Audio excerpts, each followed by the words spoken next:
The US is hastily instigating peace negotiations between Ukraine and Russia. A leaked US survey sent out to European governments last week asking which countries would contribute to Ukraine's security guarantees, coupled with Trump's phone call to Putin on peace talks without European allies' consultation, have left the continent struggling to keep up with the fast changes.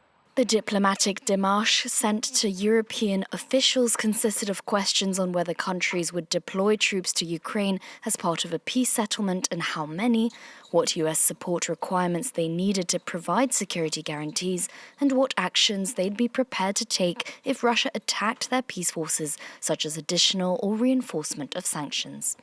At the Munich Security Conference on Saturday, European leaders stressed the importance of participating in Ukraine peace talks, saying their security and interests were also at stake. We are supposed to take some responsibility. Europe must sit at the table as well. There are two things that are non-negotiable. One of them is EU membership and NATO membership of Ukraine. That is a decision for the Ukrainians.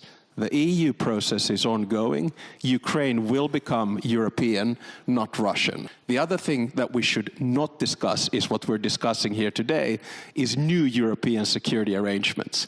Though the US Special Envoy for Ukraine and Russia announced Saturday that Europe's interests will be taken into account during the talks, Paris has called on an emergency European summit on Monday to urgently discuss Europe's security.